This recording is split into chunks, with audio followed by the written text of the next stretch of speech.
Hey guys, welcome to the live tattoo. Today we're going to be doing some stippling, working on this little hand design. So right now I'm just using a 10 gauge 14 round liner long taper from Kwadron. I'm going to do all my thick lines with that, and then I'm going to run through a 3 liner to do all kind of my thinner sort of lines. And to do the parts where there's lots of black, I'm going to use an actual mag. A lot of stippling tattoos are just done with like a 3 liner. But yeah, for my really black areas, I like to use a mag just to kind of block that in. It's going to save me a bunch of time putting the blacks, and it's going to, I'm not going to work the skid as much because doing solid black with a 3 liner takes a lot of layering, and you really got to work the skin a lot, whereas it's much easier with a mag. So without further ado, we're just going to get into it. I'm going to start off on 10.6 volts for my 14 liner. I'm using an Inkjecta flite nano machine. All these ink caps here are just black. There's no gray washes or anything like that. I've just got 3 caps of black. And yeah, I've got a thin layer of vegan glide from Ink Ease over the entire tattoo. Really good stuff. It's not super thick like Vaseline and can kind of clog up your needles. I can see that it's really thin already, which should be a lot better for not clogging up the needles. But let's get into it.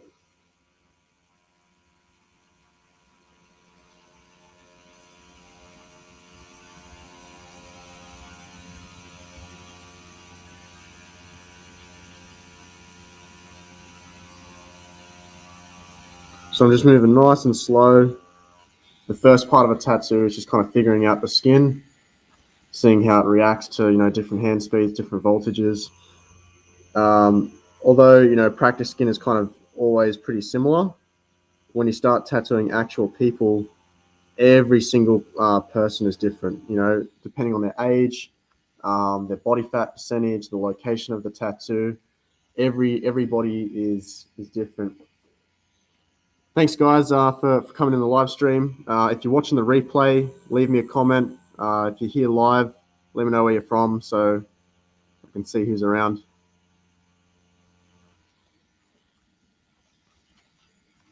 Always want to make sure that when you're doing a tattoo, you dab when you're lining instead of actually wiping away the ink.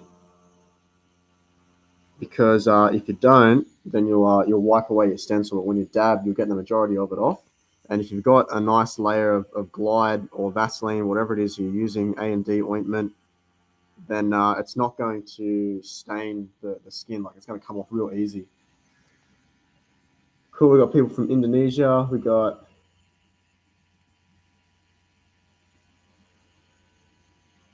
we got Canada. Sweet. Looks like guys from all over the place. Alabama, New York. Fuck yeah. So yeah, with this machine that I'm lining with as well, I'm using a 4mm stroke, which means I'm able to hang my needles out really far, which gives me a lot more accuracy when I'm lining. I don't get like a massive kind of huge amount of ink kind of dumping all over the skin, so I can see where I'm going. And it is a bit more risky because if you don't know how to control your depth and you go too deep, then you can really chew out the skin. But the cool thing about the Injector is it's got a tension bar, and I'm using the soft tension bar right now, which kind of makes it a bit like a coil, and it has a bit of give, and it sort of bounces back if I push too hard in. Which, by the way, guys, if you haven't already, subscribe to the channel. We drop 3 tattooing tutorials every week. We're probably going to start doing more pretty soon. So yeah, if you don't want to miss that, definitely subscribe to the channel. And there's a bunch more stuff coming.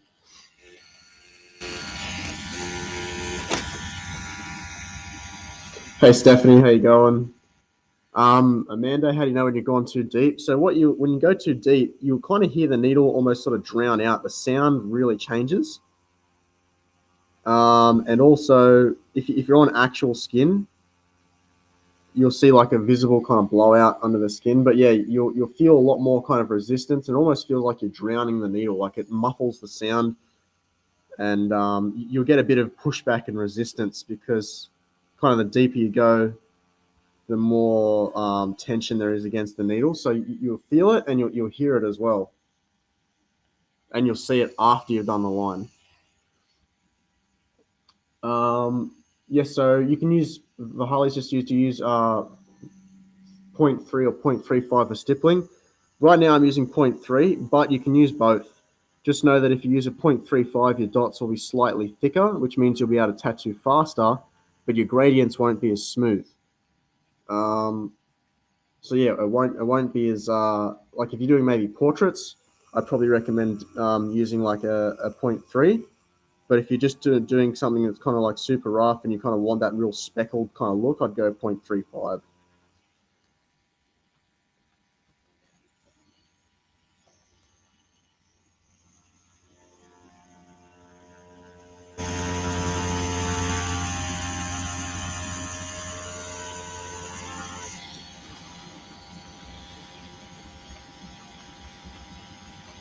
Just going to adjust my needle depth a little bit and hang my needles out a little bit further so I don't get that kind of ink dumping on my stencil.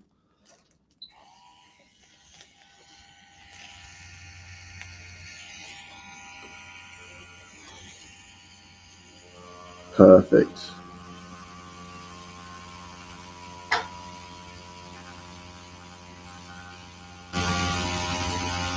Always notice as well how my machine is angled in the direction of the line that I'm moving. When I just did that line there, um, yeah, my angle was in that direction. Whereas if you do a line that's like this and then you move like that, you're going to get a bunch of blowouts on one side.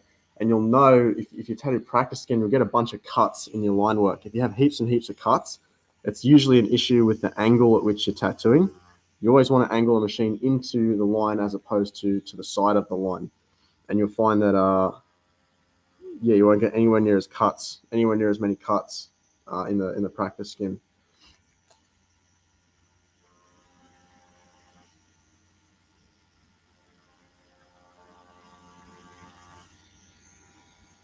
The stroke that I've got set is 4 millimeters. So I'm going to use a 4 millimeter stroke for all my lining. And then I'm going to switch to a 3 millimeter stroke when I do my shading. So that's it's a much softer hit and it's a lot more forgiving. I'm going to be able to build up a lot more kind of layers.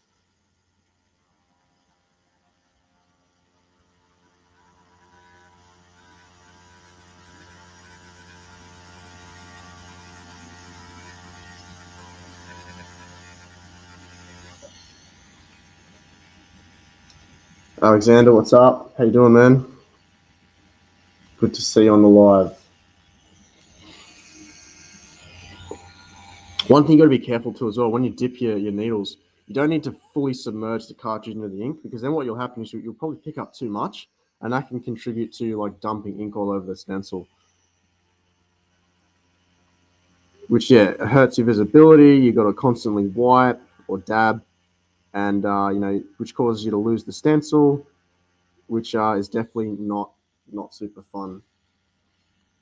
Also, something I want to point out to you guys as well with this design, I've actually made it tattoo friendly. So you can see how these clouds that I've got, and it might be a bit hard to see on camera, but they're not perfect. Like in a lot of traditional tattoos, when you see like these little squiggly cloud things, they're like perfect circles. Whereas I do mine a little bit jagged. So that means even if when I'm doing a line, if I if I shake or I wobble, then it actually doesn't ruin the tattoo. Like you can see like how they've got all these little bumps in the clouds, they're nice and uneven. So stuff like that, um, it's a lot more forgiving. I remember when I first started out tattooing, all I wanted to do was like realism and like super crazy tattoos, and that was before I'd even picked up a machine. And my mentor used to say to me, "Nate, like you can draw well, but as soon as you pick up a tattoo machine, like you're gonna suck." And I did. So after that, I started making all of my designs a lot more tattoo friendly.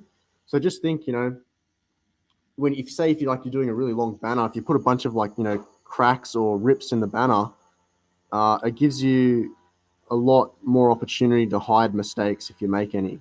So it's just something to be mindful of when you're designing your tattoos. It's like, hey, have I got a margin of error built into this design?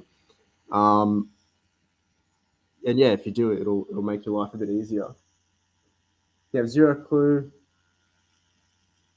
Yeah, cool. So you have no idea what stroke to run your machine at. So what I would recommend is a 4-stroke for lining, a 3.5 stroke for color, and then a 3 millimeter stroke for black and gray. But if you only have one machine, you can kind of do everything with a 3.5. It's kind of like an all-rounder type stroke.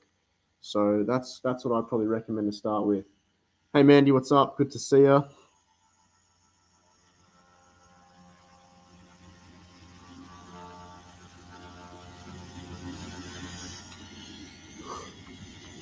Man, I think we're getting close to a record. I don't think we've ever had 50.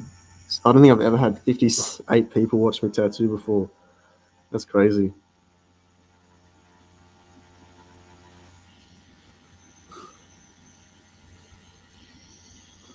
Thanks, Justin. We're definitely going to keep the videos coming. We got a lot of stuff planned for 2022. So that's, yeah, it's going to be a big year, man, for sure. Shardale, what's up, man? Happy to have you. Now, you can start to see that in order for me to continue lining this piece, I'm going to have to go over where my 3 lines should be. I'm not going to do that.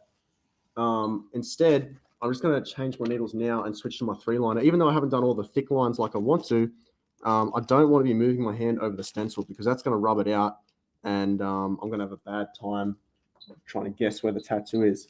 Now, since the 3-liner is a much smaller needle, it doesn't need anywhere near as much power as the 14. So I'm turning the voltage down from 10.6 down to about 8. And we'll just kind of see how that goes. We're still using a 4 millimeter stroke. I don't know what is mine now. Like, I don't know. So yeah, so good question by Malia. So not all machines have an adjustable stroke. Actually, not many of them do. But most machines by default without an adjustable stroke are 3.5. If you can't see it on the machine, it'll either be in the instruction manual when you bought it, or on the website, like on the where you bought it from as well. They usually say like in the description of the product. Again, with these little lines that I'm doing, so all these little 3 lines that I'm doing, they're not super straight. They're kind of jagged. So if ever I go off the stencil, it's not super obvious and it doesn't ruin the tattoo. So again, it's kind of going back to that, having that margin of error built into your tattoos. But yeah, that will be a cool tutorial, what to leave in, what to take out of a stencil, only working on myself better than others. Got to bounce knives to make. All right, man, have a good one, Dave. Go make those knives.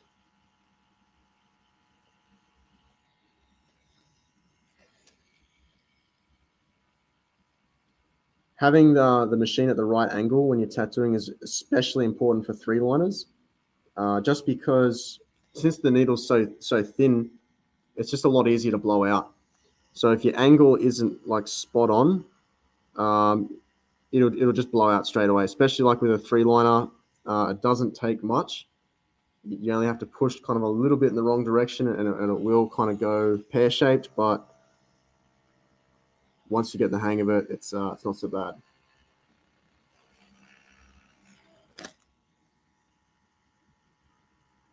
Always remember hygiene, guys. Like I know this is just a piece of fake skin, but everything's wrapped. Machine's wrapped. I'm using gloves. Safety first, guys, because it's just not worth the risk. You know, when you start tattooing, clients and people, one mistake with hygiene can not only ruin your career, but it can potentially really badly hurt someone. So always be safe when you're tattooing. Tattoo in a clean environment. Wrap everything. Pretend every surface has aids on it, and you'll be okay. Yeah, so Cassidy just asked what's the best voltage for lining. So this is I know this is not the answer that you're looking for, but it's gonna vary a lot. So every machine has a different type of motor, which means it's got a different amount of power. So 12 volts for a coil machine might tear someone to shreds, whereas 12 volts for like a really soft hitting, kind of shader might be just fine. So what you've got to do is start low, and then if you find that you do everything correctly in like your line work and it's still not coming out solid, then your hand speed's right, your angle's right, your stretch is good, then it could be the voltage, and that's when I'll kind of bump it up a little bit and just kind of see what it does. And then after that, yeah, so just start low and then move up, because you can always increase the voltage, but once you've kind of done a line with too many volts and tore up the skin, it's hard to go back. So Eddie just asked, what's my grey wash drop scale? So I'm not using any grey wash for this tattoo. It's all just black ink. But if I was using grey wash, man, I don't mix my own. I just buy pre-made grey wash. It's just easier. And it's also super consistent. You might be having a bad day one day when you're measuring out the amounts, and it might not be the same as what you always have it. And yeah, and then for the next month you're doing dodgy tattoos because your grey wash isn't right. I remember when I was an apprentice and I had to mix my mentor's grey wash. I think I put like too many drops or something, too many drops of black in like one of his darker washes, and straight away he pulled me aside and was like, Nate, this isn't right. So yeah, whenever I can, I just use pre-mixed. I don't like to mix my own stuff.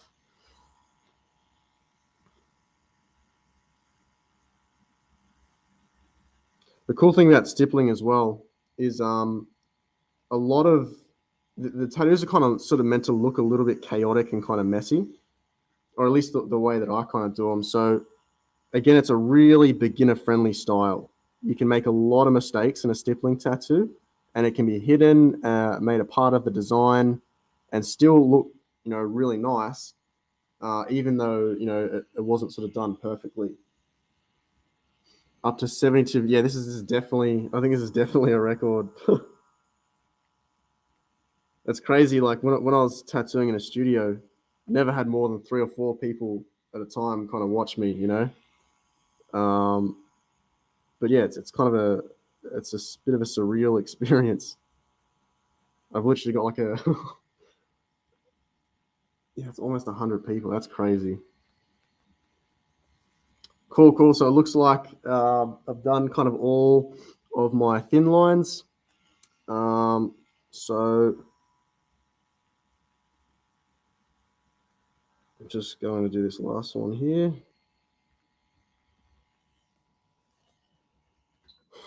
Great. Switch back to my 14 liner. Ashton, I love you too. Thanks for coming onto the stream.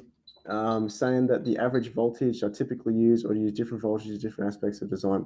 So I pretty much it depends. Like I have a range of voltages that I use for each needle on each part of the body. Like if I'm tattooing somebody's shin, I know that I'm not going to need as much power as if I'm tattooing, like a kneecap or somewhere like that, because the skin's a lot tougher. So typically for like a 14 liner, I'll tattoo on like a 10.6, and then I'll adjust. If it's too powerful, then I'll kind of move it down a bit. And then when I go down to like a 7, I'll tattoo on like a 9. And then when I go down a 3 liner, I'll tattoo on like maybe an 8. And I'll just kind of test it out. I'll test out the person's skin. If they're reacting well to it, then it's like, cool, I'm good to go. But, if it's tearing them up, then it's like, okay, I need to ease off a bit, and then I'll lower the voltage. So yeah, that first 10 minutes of a tattoo, you want to tattoo areas that are going to be kind of hidden by black. So parts that are going to be like have a lot of shading next to them. So then that way, when you're just kind of doing like your few little lines to figure out the skin, if you do go a bit too deep, or if you do have like a wonky line or whatever, you can just kind of cover it up a little bit later. Kaylin just asked, am I using straight dynamic black? Yep, just straight dynamic black. There's nothing super fancy here. No triple black or anything like that. Triple black's good though for when you're doing like really lots of dark solid fills, like say tribal or something like that, because it is thicker. But you never want to use it for line work because it's designed to expand in the skin. So it may look good when it's fresh, but then like a month or two down the track, your lines will massively expand, and it'll just look like a blown out, gross kind of tattoo, which is not what you want at all. Your client's going to be pretty unhappy. Safety, Joe says that his safety is his first 3 priorities. Most people don't realize how easy it is to pass Hep C. Gave it to myself. Oh man, sorry to hear that, bro. Yeah, man. If we all knew now what we knew back when we were 16, I feel like everyone would be better off, dude. There's definitely some some things I would have probably done differently, but yeah, man. Really sorry to hear about that. But yeah, hygiene's so important, guys. Always wear gloves. Always wrap everything up. Sterilize everything. Pretend every surface has AIDS. Single use. Throw everything out after you've used it once. Um, if you're tattooing like a private studio, don't use steel tip tubes. Get everything disposable. Um, and yeah, just use a clean setup every time you do a piece because it's people's lives that you're dealing with here.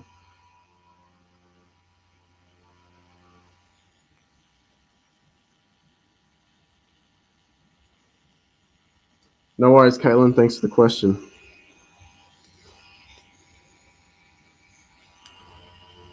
So you can see, like when I'm doing my tattoo, I'm always trying to not rest my hand on the stencil. It's like, man, how can I do the most amount of lines without my hand ever touching the stencil? So I'm starting to kind of go like on the side of the tattoo, but it's fine because I just don't want to rest my hand on those purple lines because I know it's going to rub them off.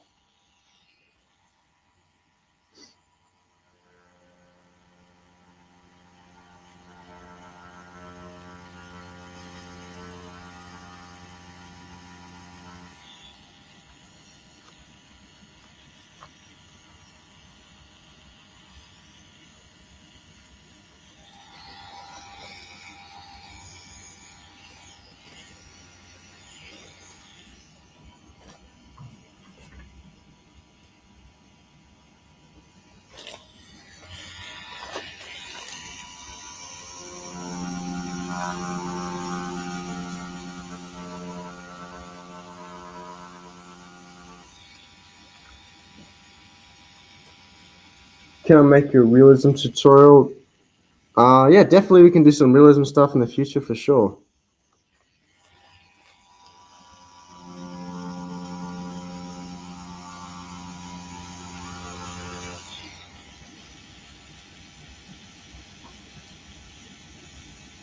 Do I use round? So yeah, void.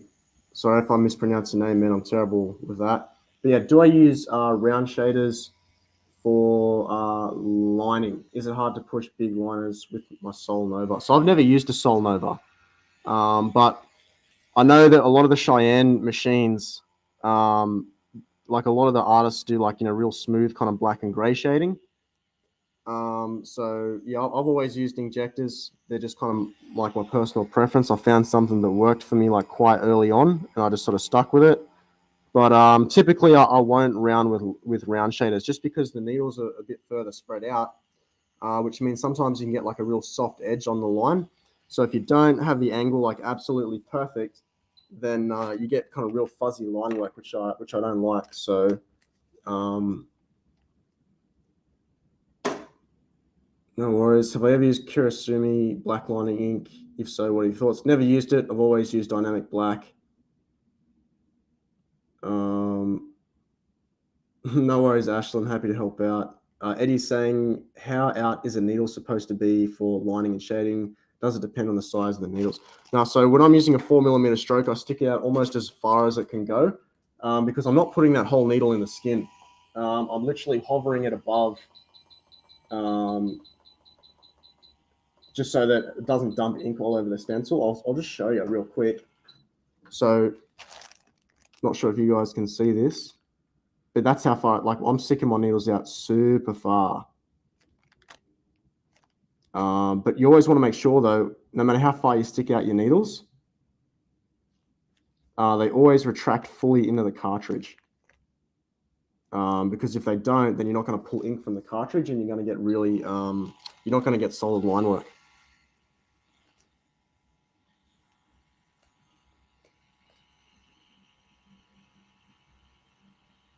But yeah, like I'm only putting a fraction of that needle into the skin. Like I'm not, like when I just showed you the depth before, I'm not putting that full needle in the skin because that'll just cut people straight up. I'm just using like almost the very tips going in about like a mil, maybe a mil and a half, depending on the area. Like some skin's really thick, like a kneecap, you might have to go in like, 2.5 mil. And other skins like really thin, like, on a shin, you might only go in a mil, and it's fine. But yeah, I stick my needles out as far as they can go so that I can float the needle and I have a ton more visibility.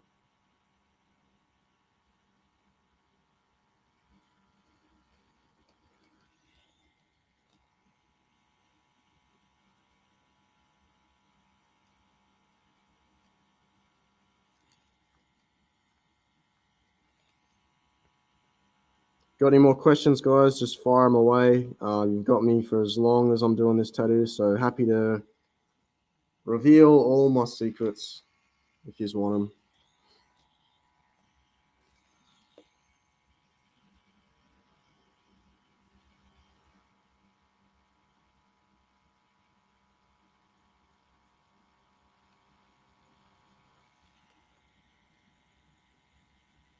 So the machine I'm using is an Inkjecta Flite nano lite, which is actually the same machine that we're doing a giveaway on in the moment. So if you want the chance to win a free one of these machines, they usually sell for like $600. If you can get one for free, all you've got to do is subscribe to the channel and turn notifications on, and you're automatically into the draw to go on to win one of these machines. We're doing the draw on like the 4th of February. But yeah, and all you got to do is subscribe and turn notifications on, and you're in with a chance. Can you use dynamic triple black and dilute it down with black and won't expand too much? I mean, yeah, I know some people do mix like their triple black down with like regular lining black, but I just typically wouldn't do it. Like you can get perfect lines with dynamic black, so there's kind of no need. Yeah, I'd probably only use that like if I was doing some shading and it's just kind of, I found the ink was just sort of too thick and I needed to make it a bit, kind of a bit runnier so that I could move a bit quicker. Then yeah, I'd do it then. But other than that, yeah, I just wouldn't mix them. Hey.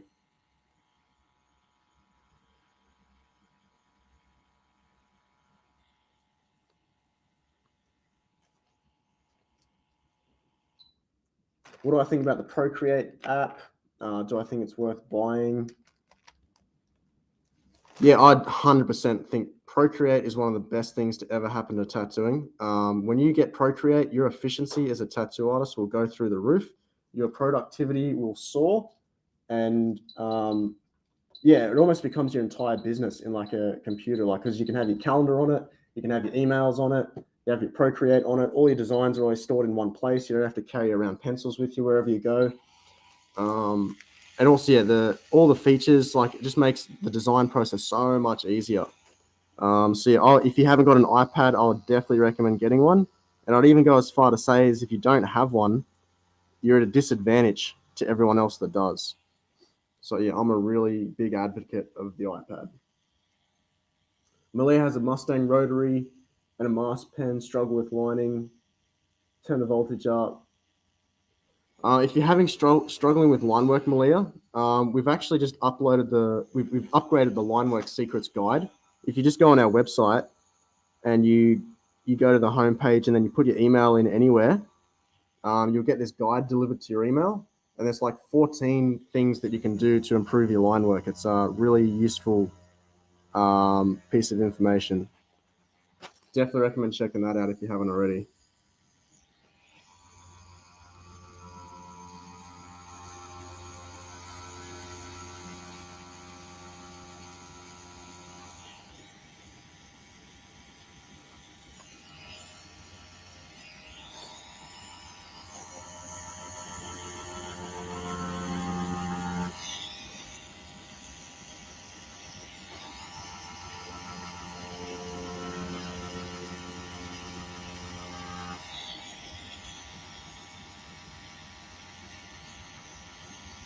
Happy birthday, Kaylin, for in a few days.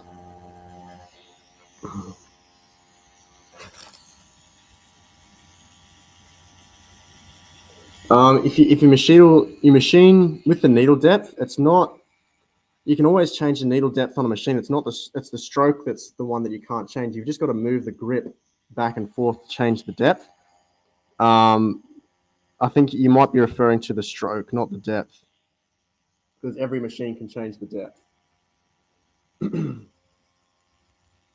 Yeah, I always recommend using a 4mm stroke for lining. That's just the way that I tattoo.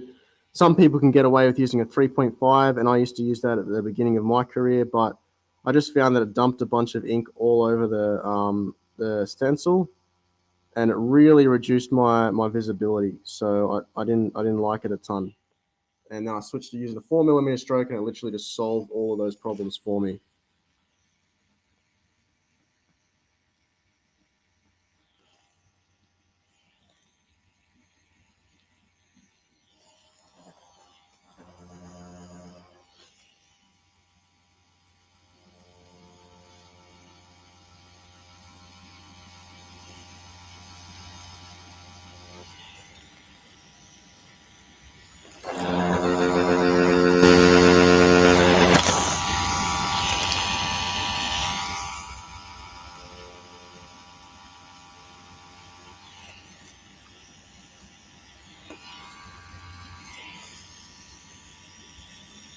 Is the Injector a good machine if you have baby hands? Yeah, I think so.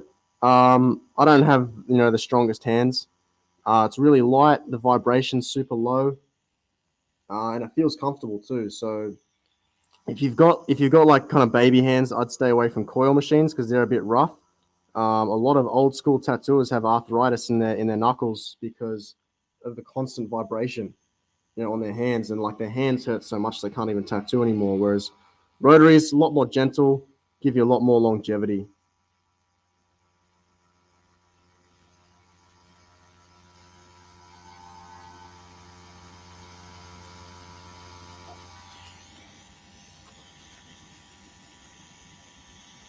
What type of needles am I using? So I'm using Kwadron needles right now. You can get them from Painful Pleasures. Pretty sure you can get them directly from the Kwadron website too.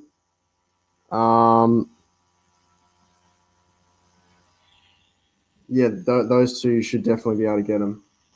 If you're in Australia, um, Brett Stewart, he's a good guy to get stuff from as well.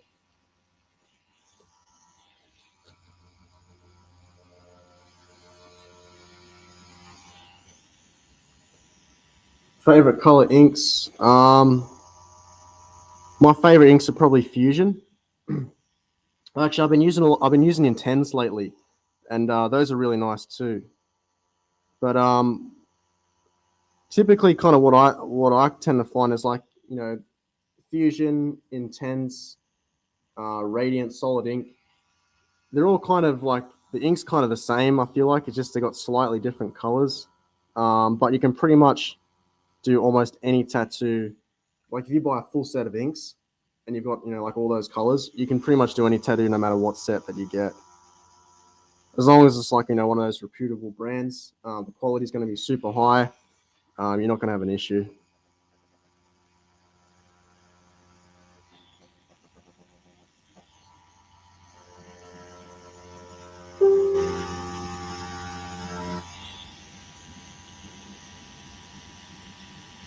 Yeah, Ashton. If he's in constant pain, that's the coils will do that to you. And a lot of tattooers are afraid of change. Like it's a very old school kind of industry. And some of them just refuse to use like rotary machines. But I'm telling you, like everything that you can do with a coil, you can do as good or better with a rotary machine. There's artists out there that you only use rotaries and their lines are perfect. They don't need coils. Like a lot of them say that the extra weight makes it easier to get cleaner lines and you can tune your machine for specific things. But rotaries can do all that stuff too. So they're a bit overrated in my opinion. But yeah, some people are comfortable using those things, and typically when you find a setup that you're comfortable with in tattooing, it's usually a good idea to stick with it so that you can kind of just focus on the art aspect, improving that, and then not have to kind of worry about the equipment that you're using. Do I mix colors and ink caps? Whenever I mix colors, they look like garbage. So yeah, if your colors look awful, you might be tattooing your colors in the wrong order. Tattoo all your dark colors first, because if you wipe a dark color over a light color, it's going to stain it. And then that's how you get like that gross kind of muddy look in your tattoos. But yeah, I do mix them in the cap. And sometimes I'll layer them as well. Like I'll do like one color and then I'll layer another color over the top. But yeah, typically if I'm like blending out the skin tone, I'll just I've done that in the past tutorial where I kind of showed how to blend from like any kind of color to like a perfect sort of skin tone. If you get a color called Foundation Flesh from Fusion Ink, and you mix that with and you're tattooing someone that's, you know, like pretty pale, you mix that with any color and it'll blend it to skin tone, but it won't make it super like faded. That's another thing as well. If you're using white to lighten up your colors, all your colors are going to look really dull. Whereas if you use like a color like a really light flesh tone, the colors will still maintain their vibrancy and it will lighten up as well. Like it'll get closer to skin tone. So that's a big one to remember. It's good for neotrad. Like if you want heaps dull, kind of muted out colors, 100% use white to dilute or lighten up all of your colors.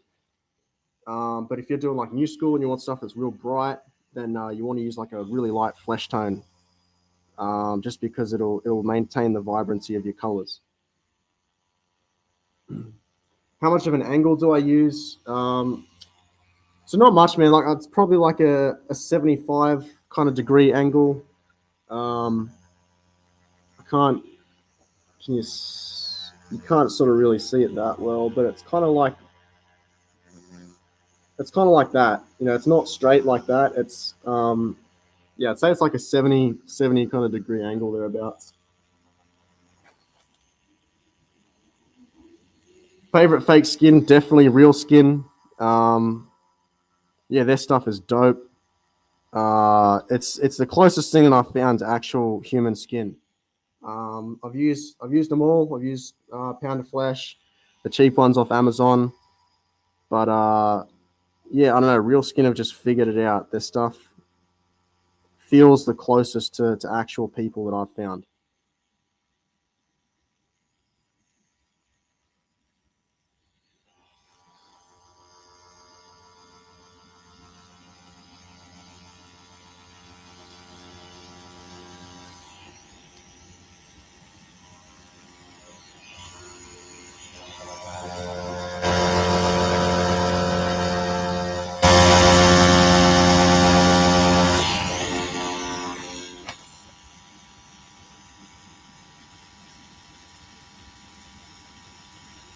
If you're doing traditional tattoos, so Justin, yeah, if you're doing trad, I'd recommend at least a 9, man, because you want them thick, bold lines.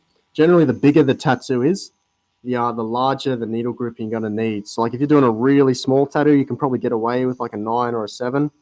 But once you get to those big pieces, man, you need those thick, bold lines, which you're only going to get from like, you know, 9s, 11s, 14s. Personally, when I'm doing trad, all I use is a 14 round liner. And if I need to do it a bit thinner, then I'll just use a 10 gauge. Oh, I hope that's not COVID. Yeah. So, yeah, if you're doing trad, I'd recommend using 14 liners. What I think of the CNC XWE, I've used that machine before. I've actually done a video review on it on the channel. So if you want to check that out later on, definitely recommend having a look. Personally, like, it's a decent machine, but I just didn't like it. I felt like it was a bit kind of hard to use. But there's a lot of great artists that swear by it, so it could just be a preference thing, you know. Voy asked, are we going to do some tutorials on actual real skin? 100%. The reason that we kind of, you know, really preach using a lot of practice skin in the beginning is because, you know, if you jump on that tattooing actual people too early, then it can really shake your confidence. You know, if you do like a tattoo that you're not super proud of. That being said, though, if you can do an amazing tattoo on practice skin, when you go over to actual people, you will be so much better prepared, and they'll cut the learning curve so much. Some people just kind of want to skip practice skin and go straight on to people, thinking it's like, oh, you know, they're different, and then, you know, I want to practice using actual people. You can learn so much from practice skin. Like even I learn new stuff, and I've been doing this for like, you know, almost 10 years. just tattooing practice sim, because there's no risk. Like, you can take so many risks, and if the tattoo doesn't work out, then like someone doesn't have to wear it for the rest of their life, you know. Whereas yeah, with actual skin, you can't take those risks. So yeah, I know like everyone wants to jump onto like tattooing actual people straight away, and we will do some stuff like that. But just for kind of now, we're really preaching fake skin, just because in the early days of your career, building that solid foundation is going to serve you really well in the long run.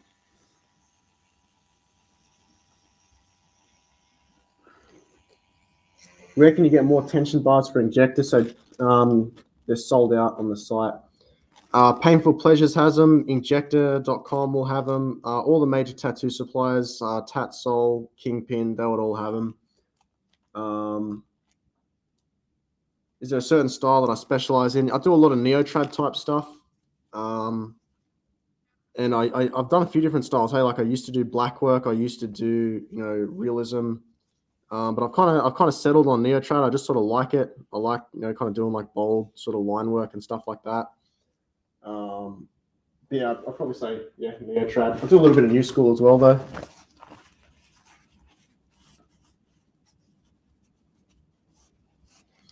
Yeah, so Eddie just asked a really good question. Will you tear up the skin if you start lining with a 3 or a 5, and then you shade, and then go in shade, and after going in with a thicker liner to make the area pop? So, man, I wouldn't.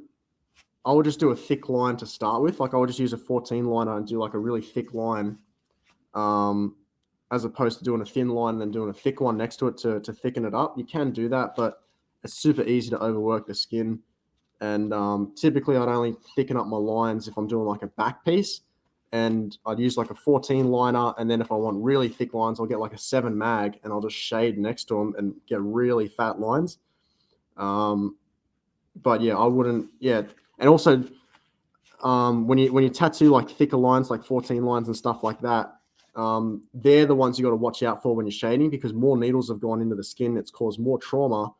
So that skin has been worked a lot more than say a 3 liner. Like I'm not too fussed about shading over a 3 liner, because I know that they're real easy on the skin. But when I'm shading over 14 lines, you got to be real careful, because you know they do a lot of damage. That's a hot tip for you guys as well. If you're ever struggling to, you know, clean your fake skin, just rub a bit of your ointment over it, and the ointment will rip up the ink way better than green soap or anything like that. Yeah, and will make your life a lot easier.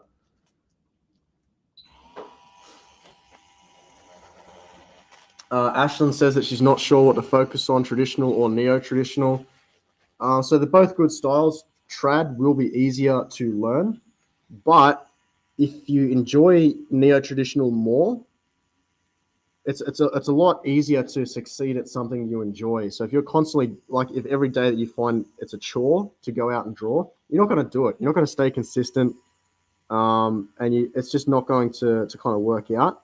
So if you find that you love neotrad like way more than traditional, it may, even though it's probably a little bit harder to learn, you having that extra motivation will make you draw more consistently, which means, you know, you'll improve faster. But yeah, if you don't mind either one, then yeah, I'd probably start with trad, just because it's the designs are super simple, super basic, and it's a lot easier to pick up that kind of style of drawing. And then once you have that under your belt, it'll make it easier to learn other styles, because you know you already know how to shade, you already know how to sketch, you already know proportions and things like that. So it'll kind of just make transitioning into other stuff a lot easier. I use the matte side of the practice skin. So yeah, that's a good question from Smith. It's like, hey, still new to tattooing, should I get like a really nice injector machine? That depends, bro. If tattooing is something that you're 100% certain on that you want to do for the rest of your life, absolutely get an expensive machine and really invest, because that's something that you're going to be able to use for like your entire career. Whereas if you're kind of just dabbling in tattooing at the moment and you're not sure if this is something that you're going to do forever, then probably not, man. I'd recommend maybe getting like a cheaper machine and just kind of, playing around with it on some fake skin and just sort of seeing if, this is something that you really want to pursue. And if it is, man, go for it. So right now I'm just swapping to my other Inkjecta machine that has a 3mm stroke and a soft tension bar. So this is what I'm going to do a shading with. So a lot of guys that do stippling will use, they'll exclusively use liners. But when you're tattooing areas of solid black, it's much faster to use a mag. Watching replay from Texas. Go back. I've got the holidays with the liner. Sorry, back over the holidays with the liner. Oh yeah, so if you've got holidays, I'd probably, if you're talking about like patches and your shading and stuff, I'd probably use a round shade and not a liner to fix that up, or even just wait till the next session, especially if it's one of your friends. Yeah, the edges between the outline and the color. So to stop that, right, a lot of people when they shade, they go from where the cartridge is, not the needle. So when I'm about to shade somewhere, I don't judge where I'm at based on the cartridge. I based on where I'm at by the needle, because it's like a 1/2 mil gap. And so what I'll do is I'll lightly brush the needles against the skin until it's just touching the surface and I can see where my needles are. And then that's where I'll go in full depth, and then I'll start putting my blacks in after that. So right now I'm just using the corners of the mag, and I'm using just one side of it with the other side out of the skin. So then that way it's going to give me nice smooth fades coming out with this black, and that's without even whipping it out. That's the cool thing about curved mags. Really easier to get nice transitions. Same with 10 gauge. Like, it's because I'm using a 10 gauge mag, the dots in the skin that it leaves are a lot smaller, so it's a lot easier to do smooth black and gray. But I don't really care about getting it super smooth, because I'm going to run in with a liner and start doing like that stippling effect real soon. I'm just getting in the main parts that have black in them, so then that way I don't have to do it with a 3-liner and it won't take me forever,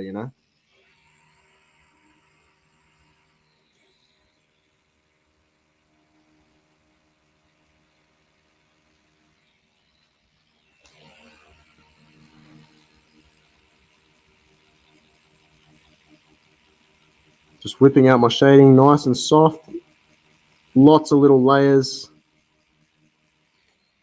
I'm just using, it's literally just whip shading what I'm doing. I'm not doing anything sort of, super fancy. When I want to fill in the gaps, like between my shading and the lines, I'm just using the corners of the needle, going in real light till I know where I am, and then that's when I kind of go in full depth, and it's really pumping that black in.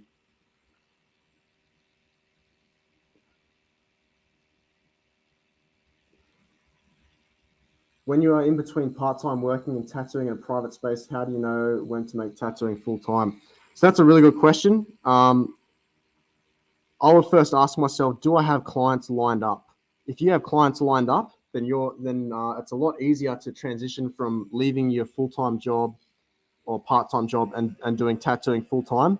But if you have no clients lined up, it's really risky, because if you have one bad week, then all of a sudden, you can't pay the rent. So I would focus on, if you're trying to make that transition, build up a clientele, build up, do a bunch of free tattoos on your friends to get your experience up and, get your name out there. Focus on building your Instagram, even Facebook groups. They work really well. Build a Facebook group, add all of your customers to that. And because that's the biggest thing. You just want to make sure that you've always got enough money to pay the rent. And if you haven't got clients in tattooing, like it can make it really stressful, because you're always kind of like, you don't know where your next meal's coming from, and it's a constant stress. See, I'd want to make sure that I had a bunch of clients lined up, bookings already in the books with deposits paid, and then once I've got that, I'm good to go.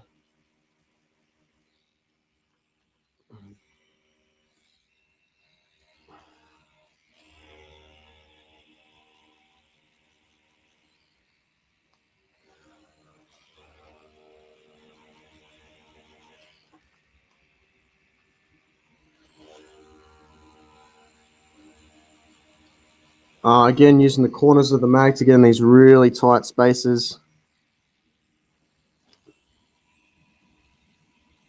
Thanks for the information. Been doing tattoo for about 5 years. Yeah, masks hit harder. Yep, I'm definitely sure I'm using the edge of the mag. You don't always have to use the full face of the mag.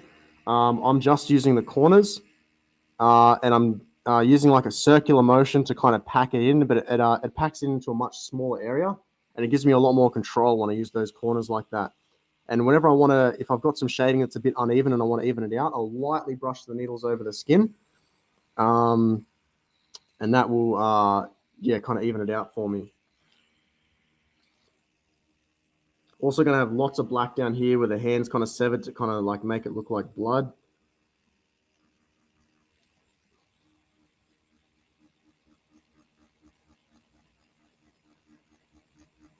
Right now I'm just using like the face of the mag, lots of whip shading. When you turn your volts down and your whip shade, you'll get like the peppery dots will be a lot further spread out, which will be really good for for stippling, because you kind of want that dotted effect. You don't want it to be too smooth, you know.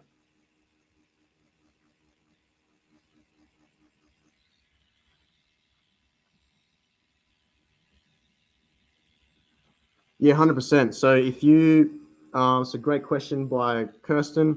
If you haven't got a tattooing license yet, 100% start building your following now. Even if it doesn't matter if you haven't got the license, you don't always have to post tattoos either. You can literally just post your drawings and just document the journey of becoming a tattoo artist.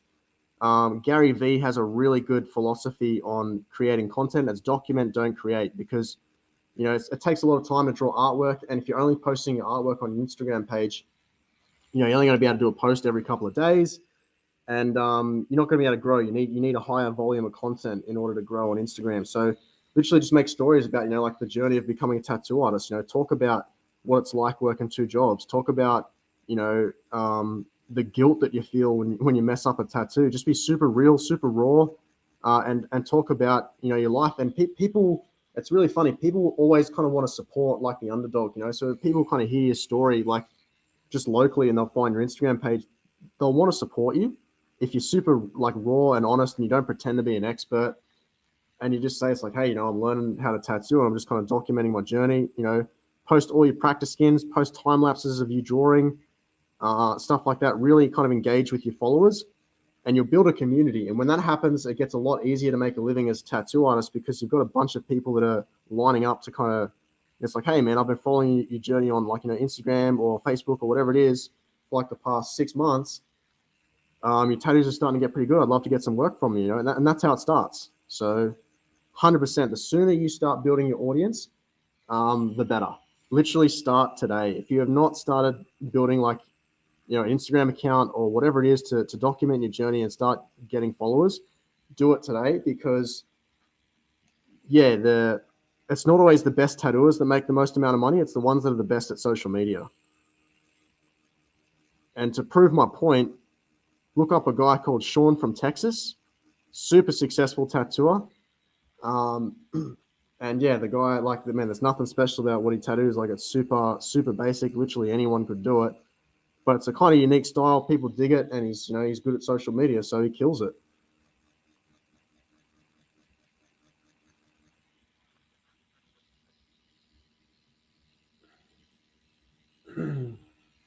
Yeah, so there's definitely some tattoo supplier places that sell to people that aren't in shops.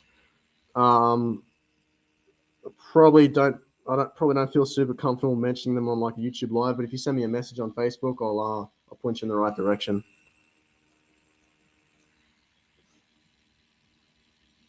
Yeah, I'll definitely turn my. So the good question by Cassidy, I will definitely turn my voltage down when I'm stippling, just because the when you turn the voltage down, it means the machine hits the skin less and the dots will be further apart.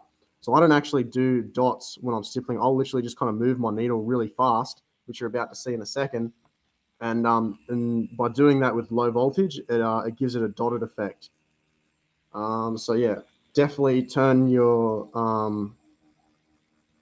voltage down when stippling. I'm a huge advocate for that. Also, when you're shading as well, don't forget to cross hatch. If you're always constantly whipping out in the same direction, you're not going to get it even. when you crosshatch and you come from a different direction, that's how you get like those nice, even, peppery fades that look really nice.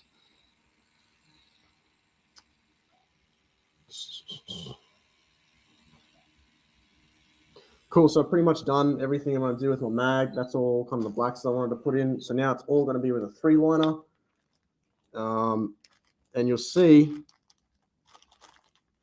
as I tattoo with this, the way that I move might be, it's very similar to how I move with a shader. I'm going to turn it down as low as it can go. So we'll just try. Yeah, so 9 volts is the lowest that my V2 Flite can run off.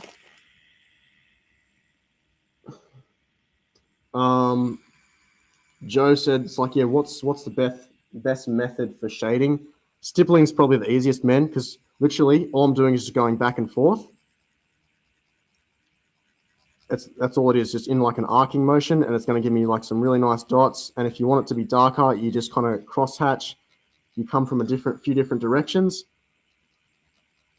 and it'll darken it up for you. But yeah, stippling is definitely the easiest because with liners you have so much control. With mags, they take a bit of getting used to. But yeah, stippling's, in my opinion, is like the easiest to do for sure. Plus, it's a style that really enables you to hide mistakes if you make any. You can kind of make stuff look super messy, and it still looks good if you kind of have like that sort of brutal kind of black work kind of style, you know.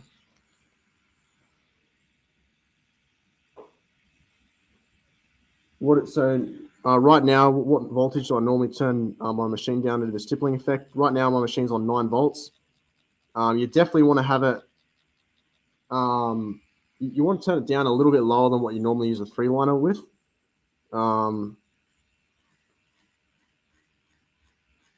Yeah. Yes, I know. I've got it on 9 volts right now. But if I was using my other Injecta, it'd be a little bit different. I'd probably have it down on like 8.5 or something like that. Get my dots really far apart. So I'm just tattooing these clouds now.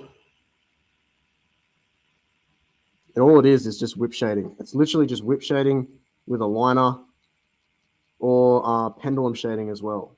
I've done a tutorial on both whip shading and pendulum shading on the YouTube channel before. I think it's called How to Shade. It's got like a picture of a hand on the thumbnail. Definitely check that out if you want to learn some more about pendulum and whip shading. But that's all it is, guys. It's not, I'm just going back and forth in like an arc kind of motion, cross hatching so I can get it nice and even. And you don't go too deep. Like, because if you go too deep, you're not going to be able to get like that super fluid swooping kind of motion. Your needles will get caught, and yeah, you won't be able to see kind of where you're going, and you won't be able to get like those fluid sort of those lines that you kind of need to make stippling sort of look good.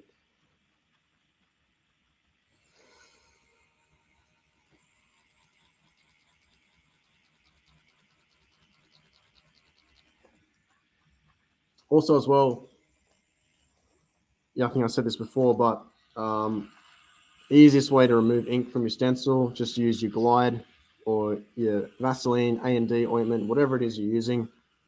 It'll get rid of ink off fake skin way better than anything else will. Was that taint shark tattoo the worst one? I've got no idea what you're talking about with the taint shark, man. Can stippling be done with any tattoo, or is it only done when you try and achieve a certain look? Yeah, typically it's only done when you're trying to achieve a certain look. Like I wouldn't do stippling with color. I typically only kind of do it with black. But yeah, it's kind of gives it that sort of grainy, sort of sandy sort of look, almost like a prison tattoo, because that's kind of how they're all done, like in prison, like with single needles and stuff like that.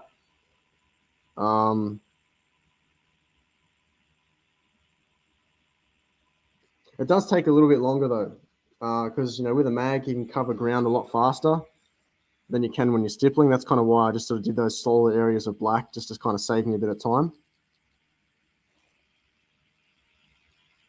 But yeah, it will take a bit of extra time. So that's why I'll kind of do 2 or 3 passes before I even wipe, because I know going over something once, it's not going to really make a dent. It's not going to change the tone too much,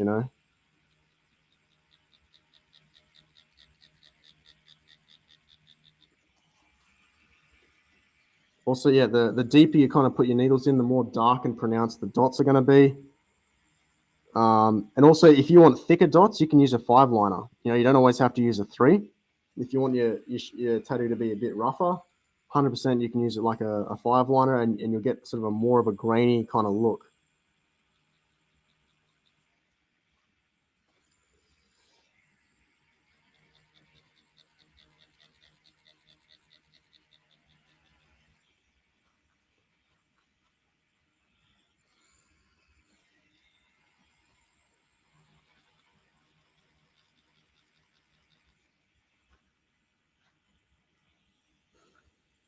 Simon said 2-year apprentice here, lining with a 4.2mm stroke and shading, but I don't like it.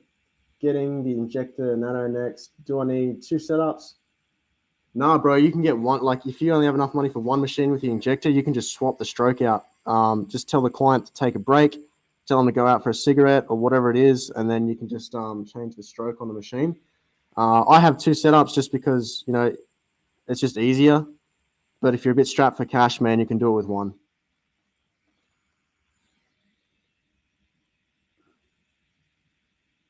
So what voltage do I line with? So it's going to be different for every machine and every part of the body because the skin's always different.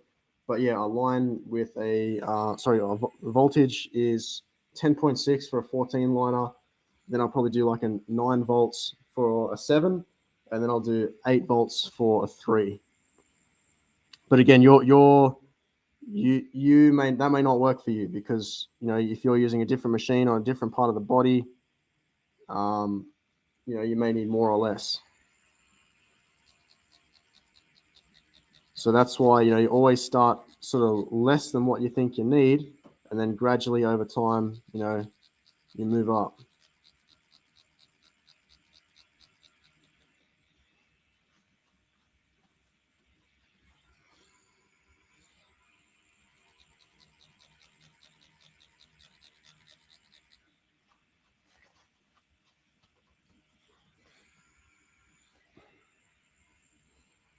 So what you can do as well when you're stippling, you can just do like long sort of strokes like this, and it'll give you like dots, but like in a really kind of uniform sort of way.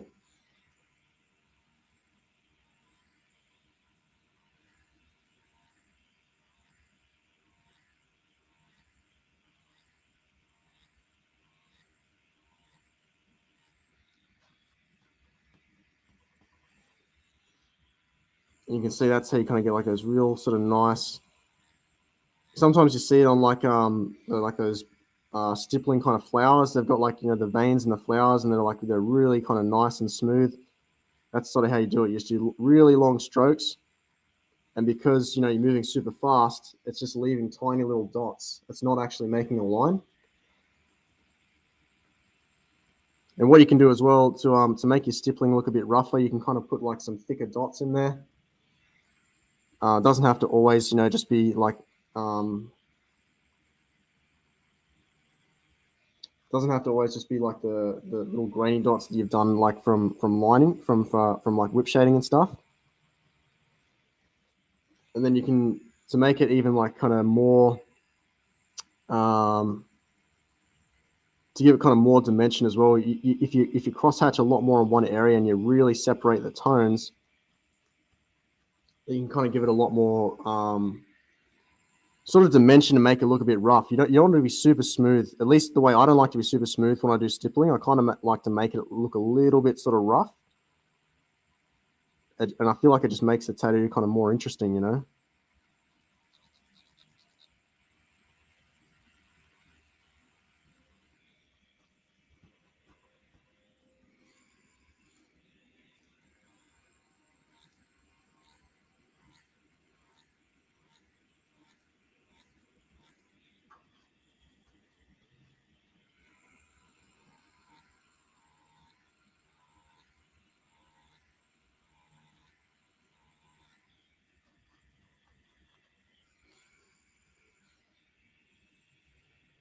Ambition Soldier Machine, never used it before, so unable to comment, my friend.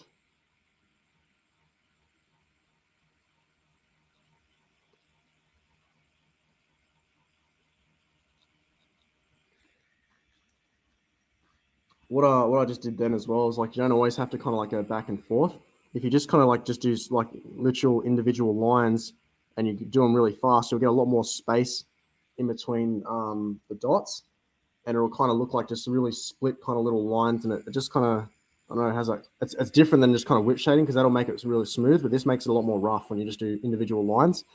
And then whenever you get like kind of the natural kind of gaps, you can accentuate those. And just kind of make it look a bit more rough, you know, which is, yeah, it's just kind of the way I sort of do it.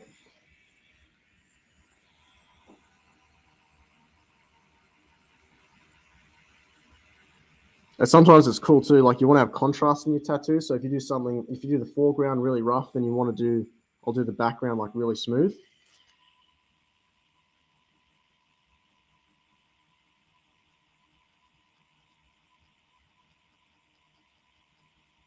And again, I'm going back over the area because I know a single pass is not going to do it. Like it's just not, it looks dark because all the ink's on there, but I know just from experience that it's going to be super light because a single pass with like a three liner, it doesn't really do much, you know. You've got to go over multiple times. You've got to cross hatch from multiple directions, and then that's how you get it nice and dark. Do I stipple majority of my tattoos? Not really. I mean, like I've done a few, but you know, it's just if a client asks for it, I do it. If they don't, then I'm happy to do something else. You know, but it is a cool style though. I feel like stippling. It's one of the more easier styles of tattooing to do. So it's a lot more relaxing. Because it's really hard to mess up a stippling tattoo because pretty much anything you can kind of hide if you make a mistake. Um, and it just kind of looks, you know, you can make it just sort of look super rough. So it doesn't have to be like ultra smooth. I mean, some clients will kind of want it ultra smooth. Like if you're doing a portrait with a three liner, you know, there's artists that do that and it's all super smooth. But I kind of do it the way that I do it. I like it to have them kind of super rough and not heaps even. So yeah, it makes it really easy to hide stuff. Yeah, man. So I don't use a 3.2. For Injector. I only use for the stroke. I'll use a 3 mil for shading, 3.5 for color, and a 4 millimeter for line work. So yeah, I'll never use the 3.2. I just because yeah, it's just too similar to the 3.5. It's not my cup of tea.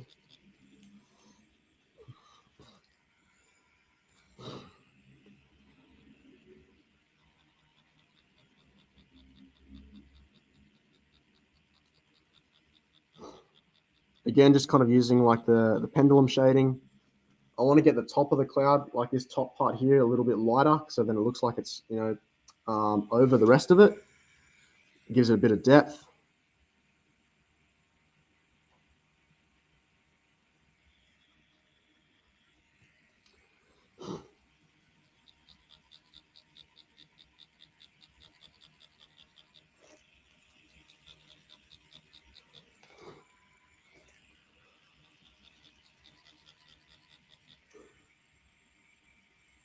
Donnie Trent, thanks, bro. Appreciate it. I thought 3 millimeter stroke was too little stroke to have. Thanks to input. No worries, bro. How do you get a chance to win the Injector? Derek, all you got to do is subscribe to our YouTube channel and turn notifications on. And then on the 4th of February, we're going to pick one of our subscribers that has notifications on. We're going to send them an Injector machine. So literally all you got to do, man, subscribe to the YouTube channel, turn notifications on, and you're in the draw.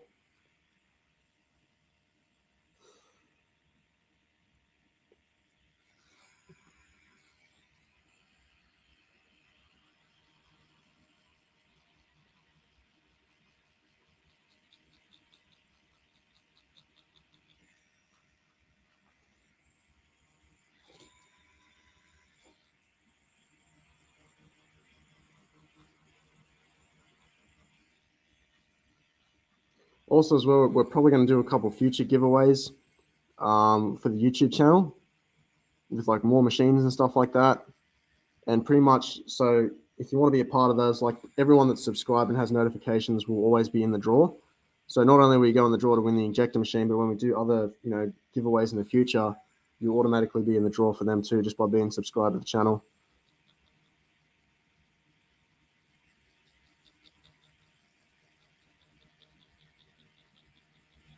Plus, we make cool videos, so yeah, soft shading is 3mm stroke. Definitely recommend it for that.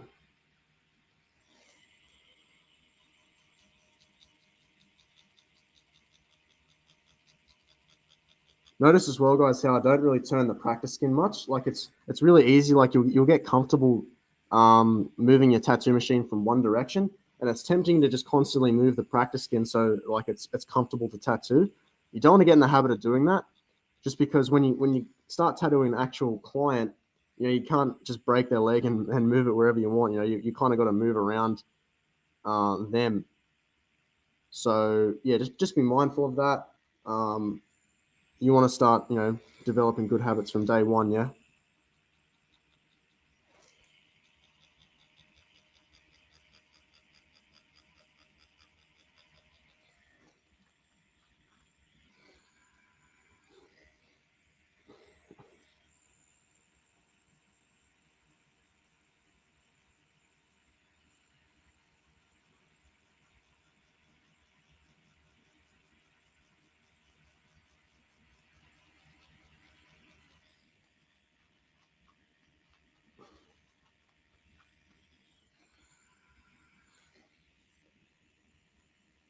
My worst experience tattooing was actually,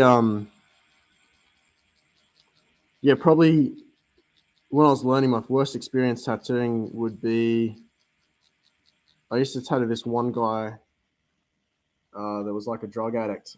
And because, he didn't care what I tattooed on him. He had most of his body already tattooed. So we always tattoo him in weird places. But yeah, it got to the point where the only places left were like up near his junk. And it was kind of gross to tattoo. So yeah, definitely, that's probably one of the worst experiences I had. And then, the way my apprenticeship ended was pretty rough too. Like I'd worked in a tattoo shop for like 4 years. And then, the way my apprenticeship ended was I asked my mentor if I could do a guest spot at another shop. Because 4 years is pretty long to be an apprentice in tattooing. Usually it's like 1 to 2 years. And I was doing sleeves. I was doing, just the same tattoos as everyone else in the shop. I was still on 40%. And I asked my mentor if I could do a guest spot. And he actually smashed my head into a concrete wall and fired me. So that was kind of my introduction to tattooing. So I left that shop and I've kind of never looked back. It's kind of one of the reasons why, I do what I do with Tattooing 101, because I know how hard it is trying to get into this industry. And there's so much stuff that you kind of have to deal with that are just so unnecessary, And yeah, that's kind of why we do it.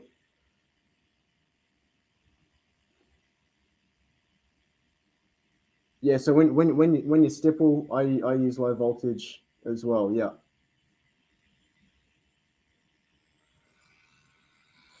What are you laughing at, Kirsten? Oh, Kristen.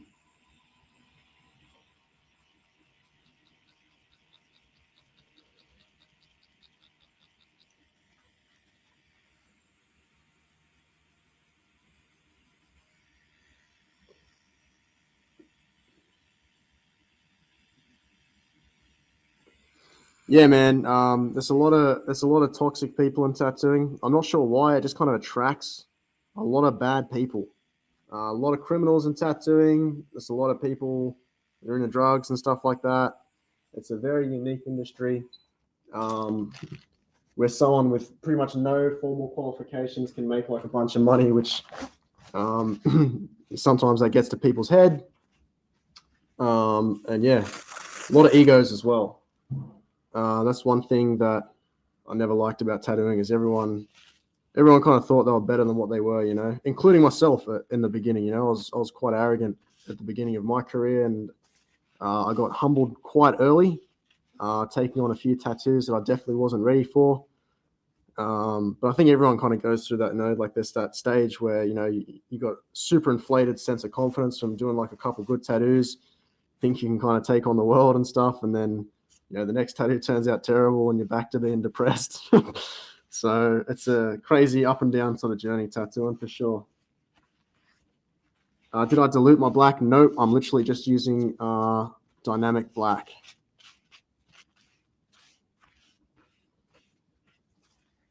So it's starting to come together now. It's looking pretty decent. Mentor always told me to say quit being. Well, that's kind of hard. If your mentor tells you to quit being a girl and you are a girl, well, that doesn't work. But yeah, I think it's funny. Like a lot of the older school tattooers, they think they can kind of just get away with like treating people or their artists badly or mistreating their apprentices, and then they complain that they say it's like, oh, no one has any loyalty. Everyone always leaves the shop. Well, it's like, well, maybe if you treated your people better, then they'd stay. My first mentor that I worked with, every single artist in that shop left, and now that same tattooer doesn't have a shop anymore. He works for someone else. And yeah, and no one will work for him. So it generally always comes around to bite him eventually. Sometimes it takes a while, but in the end, no one gets away with it forever.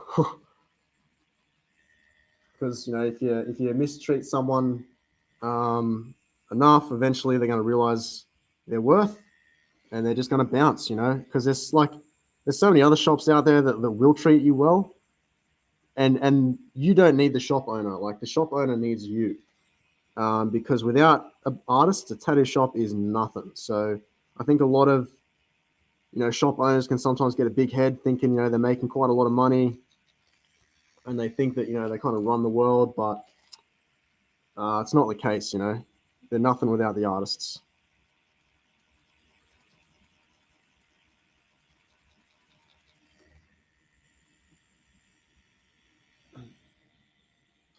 Could I do this with Eternal Max Black? I've never used Eternal Max Black. This is literally just dynamic black. It's pretty cheap to get. Like it's dynamic's kind of standard for lining. But yeah, I mean, I'm sure like if another brand has like a lining black, you could probably use that too.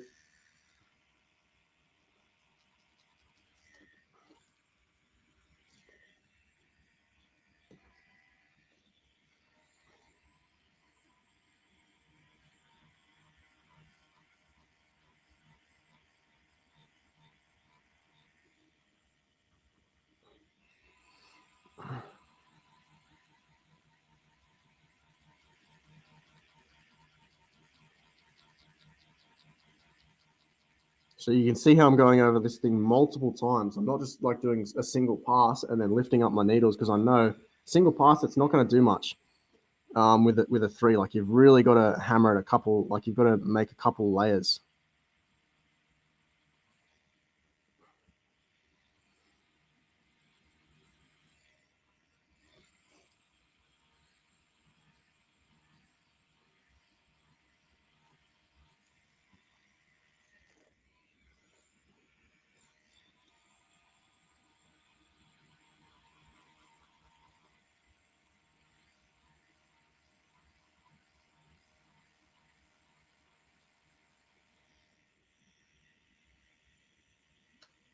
A lining black that has a thicker consistency? No, I wouldn't, because you want your lining black to be nice and thin, because then it won't spread under the skin once the tattoo heals. If you have a lining black that's too thick, it can clog your needles, and you can find that it doesn't age the best. So I'd always recommend using a lining black that's got a real kind of thin consistency. When you want to feel like when you want to shade solid black, like a piece of tribal or something like that, by all means, you're going to want a really thick kind of black, like a shading black, because that's actually designed to expand in the skin. If you've got any like really small holidays, then that shading black will expand under the skin, and it can cover some of those smaller holidays. Like it can sort of conceal the mistakes. Cheers, Shan. Have I always wanted to be a tattoo artist, and how did my family take it? So, kinda, yeah. In high school, I wanted to tattoo. I was in the army for a bit, But yeah, definitely always wanted to be a tattoo artist. My family did not take it well at all. They were very concerned that I was going to be like a criminal or a drug addict or something like that. They definitely did not support it. But I think that's kind of with anything in life, like no one's when you've got a dream that you kind of want to do something that's a bit out of the ordinary. Very few people are going to support you until you've already found success. So you've kind of got to be mentally prepared for that when you start tattooing. No one's going to support you.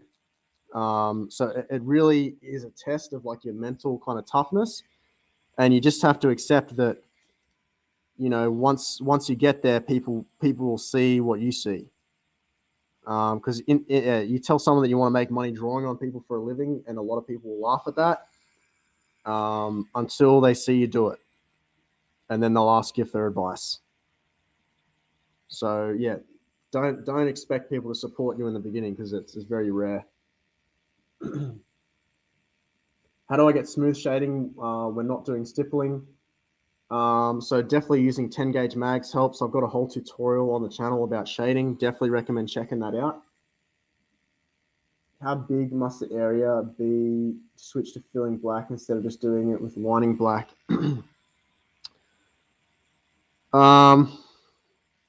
Man, that's a tough one. Hey, like it just kind of depends how good you are with a mag, because if you have like a lot of control, like the more skilled you are, the smaller areas you can tattoo with a mag. Like I can do this whole tattoo with a 23 curve mag. It would take me a lot longer, but I could do it. So it's kind of like, I guess it's more of a speed question. You've got to kind of ask yourself, it's like, would it be faster for me to do this with a mag or with a liner? Because with a liner, you can't cover as much area as quickly, but you've got a lot more control, and it's really easy to, control your machine and where you're putting your tones and stuff like that. But with a mag, it's a lot easier to cover heaps of ground, but you don't have as much accuracy or control. But the better you get, the more control you have with a mag. You can kind of just do everything with a mag eventually. Have mixed concentrated purple in with your lining black for shading? Nope. I think that might just be the camera. It's all straight black. I haven't mixed anything. Olnado, Master Splinter. Cheers, bro. Parents have never supported art for a living. Always said we starved artists and didn't ever tell we got art school or scholarship. It's hard to prove them wrong. Yeah, Malia, a lot of your parents, parents often freak out when their kid says that they want to be an artist, because typically a lot of artists are broke, which is why we're actually working on a marketing course for tattooing, which is going to help you guys get clients. And the cool thing is, like with tattooing, if you can do the fundamentals, like, if you can do a straight line, a smooth shade, and you can pack solid color, it's extremely reasonable to, make $50,000 a year. Like it's so achievable. Almost anywhere in the world. You can go a lot higher than that, but for like the average person, all you got to do is get the basics down, and then once you apply some marketing principles to your work, very achievable goal. So Maximus is basically, I use filling black for mag. So no, like I've literally, all these blacks are just dynamic black up here. I've just used a mag because I know some areas like down near the bottom of the hand, I just know that, yeah, it's easier because it's like a bigger space. Using a mag, I could tattoo it a lot quicker.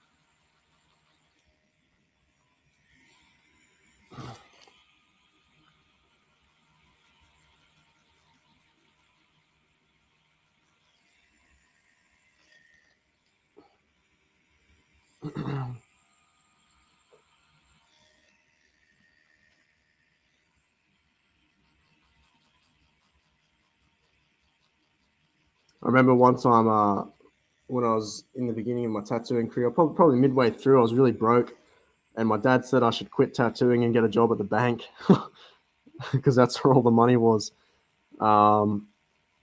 Super glad I didn't do that because I would have been pretty depressed working behind like a desk all day, every day. But yeah, just is it commonplace to keep a water cup handy? 100%. Yep. So because I'm only using black, and this is a fairly like quick tattoo, I'm not actually using a cup of water right now. But like if it was a bigger tattoo, I'd definitely have a cup of water in which I would rinse my needles and clean out the ink from switching from color to color or needle to needle. Have I tried mixing purple with my black? No, you definitely you don't like black is black's not going to get any darker by putting purple in it. So I definitely haven't done that.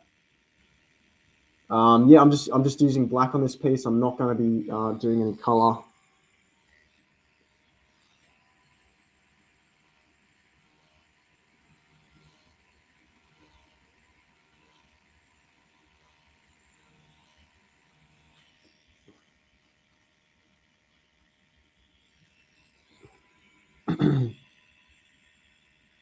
No, so stippling is actually it's one of the least painful tattoos you can get, just because you're not going in super deep with a 3-liner, and it's very delicate. So, no, if you've got a client with a low pain tolerance, stippling will be your best friend.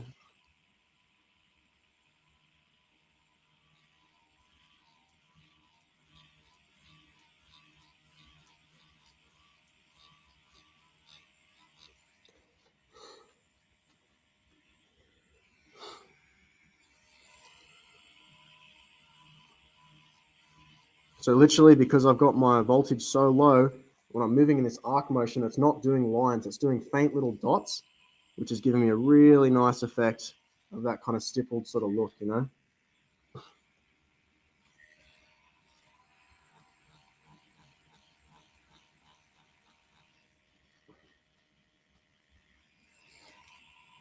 And then once you've kind of got those lines in, you can go a little bit deeper just to kind of make some of those dots a bit darker and kind of give it sort of that more kind of uneven sort of look, really kind of rough and kind of jagged.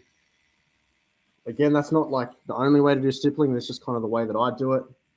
Everyone has their own methods that work for them, and this is just what I found, works for me. So, and that's the cool thing about tattooing. It's like once you kind of figure out the fundamentals of lining, packing, shading, there's really no rules. You don't have to stipple the same way that I do. You can do it a different way. Sorry guys, I'm just going to add some light because it's getting a bit dark because the sun's moving.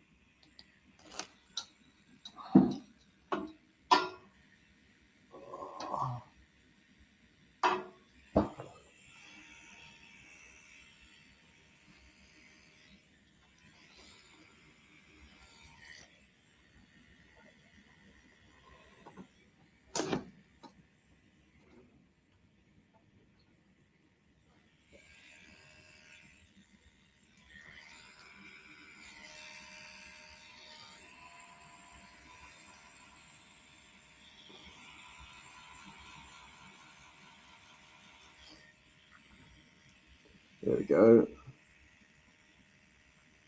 No worries, Shen. Thanks for coming in. I worked in an office, so yeah, it's does stippling hurt? Yeah, yeah, man. Life's a short trip. If you don't like what you do, definitely recommend chasing your passion because people live longer than they think. Some people think that it's like kind of too late when they get to like their 40s or their 50s or whatever, but you've still got like probably another 20 or 30 years left. So it's like it's never too late.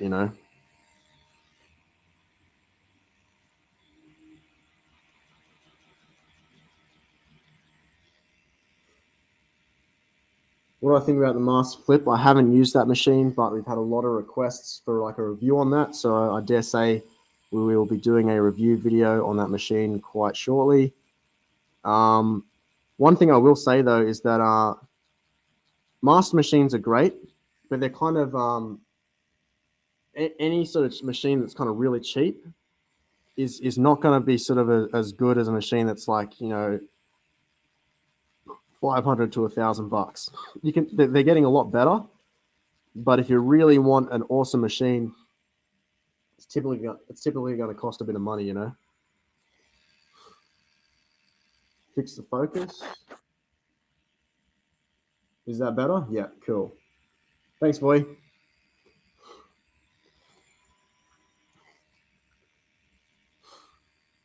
Oh man, it's doing it again.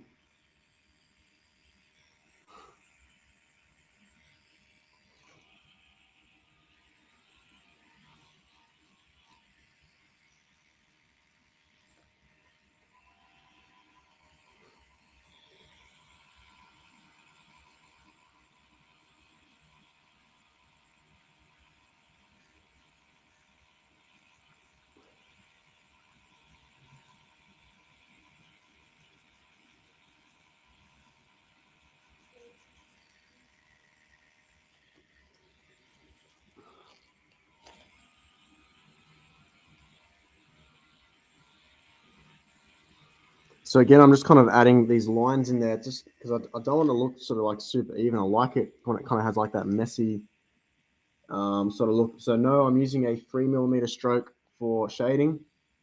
Not using a 4 anymore, because when I'm stipple shading, I want it to hit kind of soft. I don't need to get in like heavy black lines or anything like that. So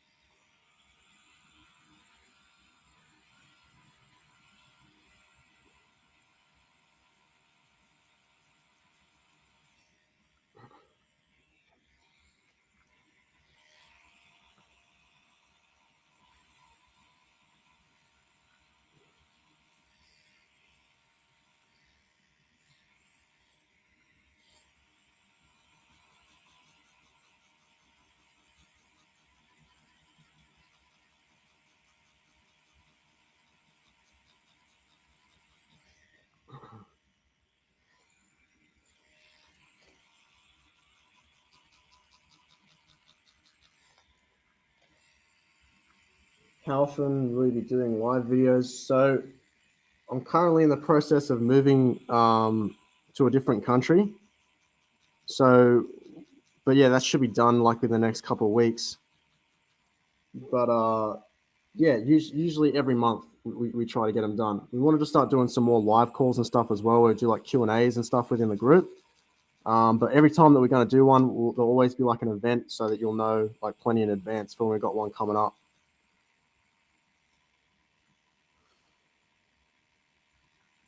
Spectra Flux. I haven't used the Spectra Flux, but I know a lot of really good artists that use that machine.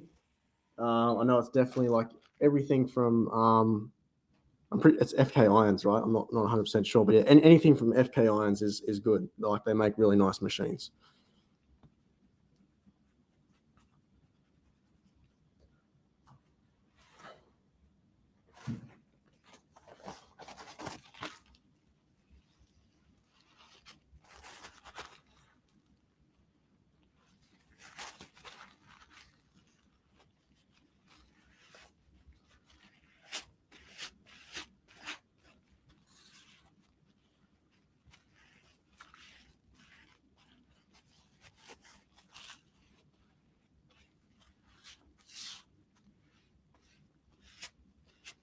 How do I know where to add the shading? That's literally an art thing. That's not a tattooing skill that I've built up. So when you do enough drawing, you kind of just know instinctively where all the shading is supposed to go. It's like a sixth sense that you develop. So yeah, that's if you're not sure where to put your shading, that's typically a symptom of you haven't done a ton of drawing, and it might the easiest way to fix that is actually creating more art and maybe stepping back a bit from tattooing for it temporarily, and then once you're kind of more confident with where to put your tones and stuff, just based on your experience with drawing. And I recommend drawing other artists' tattoos as well. Don't trace them. Literally just like go on Instagram and try and use their photos as references and just pay attention to where they shade stuff, you know. But a really good rule of thumb as well with shading is, we need some more light over here.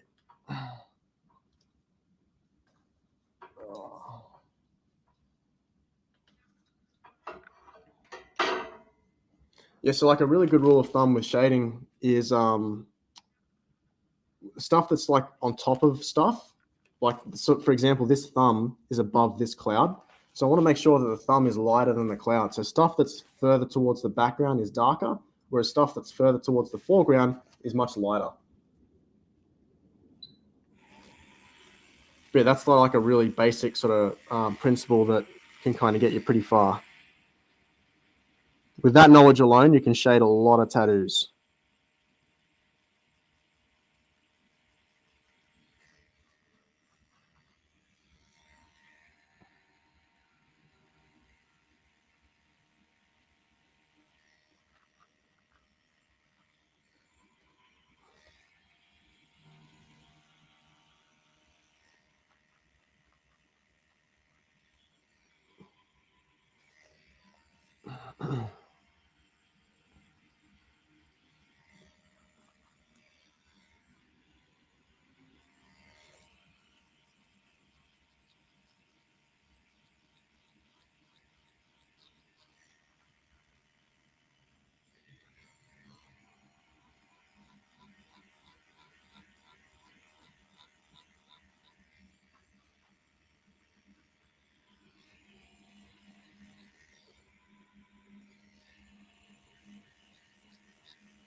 So right now I'm just kind of coming from different directions, like the whole tattoo I've been kind of going up like that. And now I'm kind of going sort of on the side.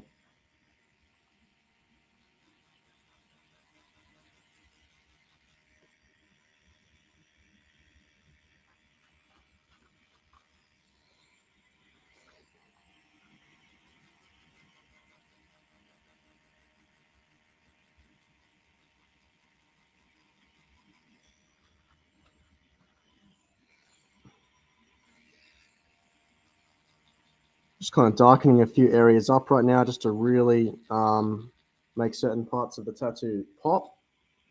I really kind of want this top half of the hand to sort of look a lot darker than the bottom half, really give it that contrast, you know. And by making sort of the palm a bit darker, it's going to make these fingertips stand out as well.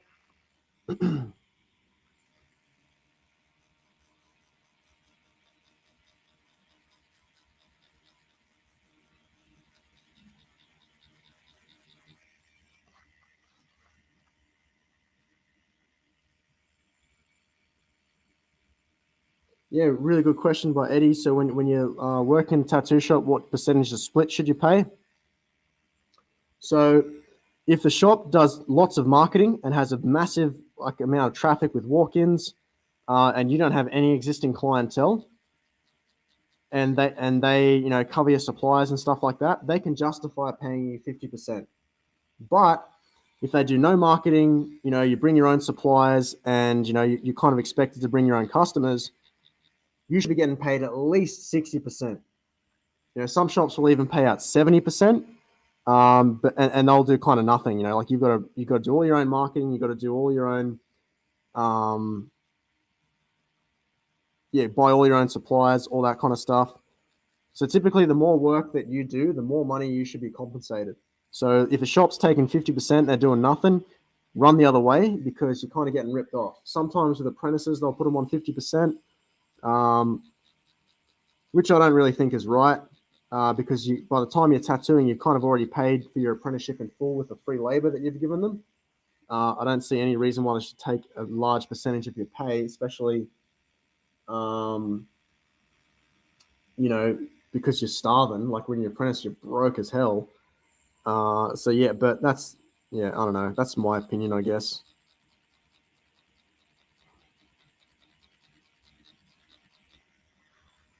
Um, have you ever used Fleshtone ink to smooth out grey wash? No. Not unless you're doing, if you look up a guy called AD Pancho on Instagram, spelled ADPANCHO, he does black and grey using grey ink, not actual grey wash. And then you can kind of use flesh tone, I guess, but I think he kind of uses like white and greys, not actual flesh tone. But yeah, I'd never mix color and grey wash together. Do I charge hourly or by piece? So I've done both. Charging hourly punishes you for being efficient. So once you start to get really fast, you want to start charging by piece. And in the beginning, you'll make more money charging per hour. But yeah, I don't like to charge per hour because, like, you're encouraged to tattoo slower, because you make more money, and the customer wants you to tattoo faster because it's cheaper for them. So then your goals aren't aligned. But when you charge per piece, the customer wants you to take your time, and they're a lot more relaxed because they know it's not going to cost them any more money than what they were quoted. So when you charge by hour, your goals are not aligned. You're trying to go slow to make money. They want you to speed up. But when you charge by piece, they both want you to take your time. So I prefer to do it like that.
How do you thoughts on critical alarm or critical atom? Critical atoms are good. I don't like anything from criticals are like industry standard for power supply and tattooing. So pretty much anything that you get from critical is going to be good in terms of power supply. But I don't use the atom. I use the CX2. And you can get like a smaller one, which is like really awesome if you want to travel as well. They both do the exact same thing. I've had my critical power supply my entire career, never broke down on me once. Yeah, really, really recommend those guys. They make awesome power supplies.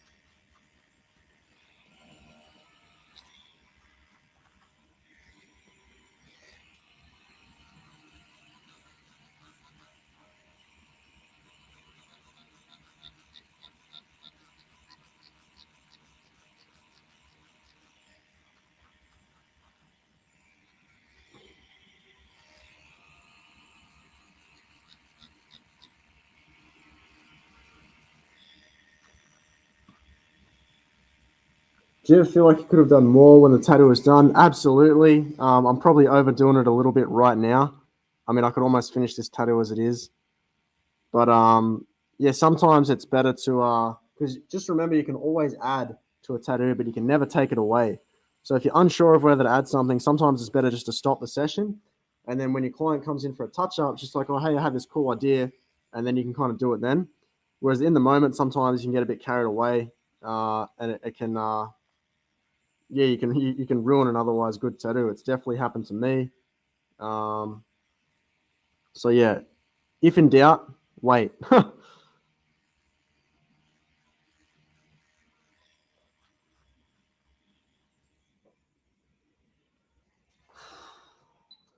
All right, I think we're pretty much done.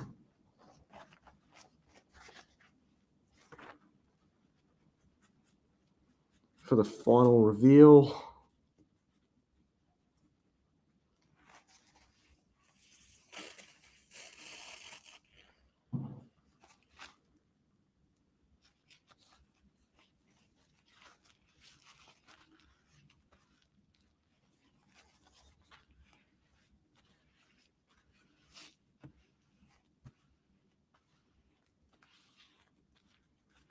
Cool. So that's kind of how I stipple shade, guys. Ta-da.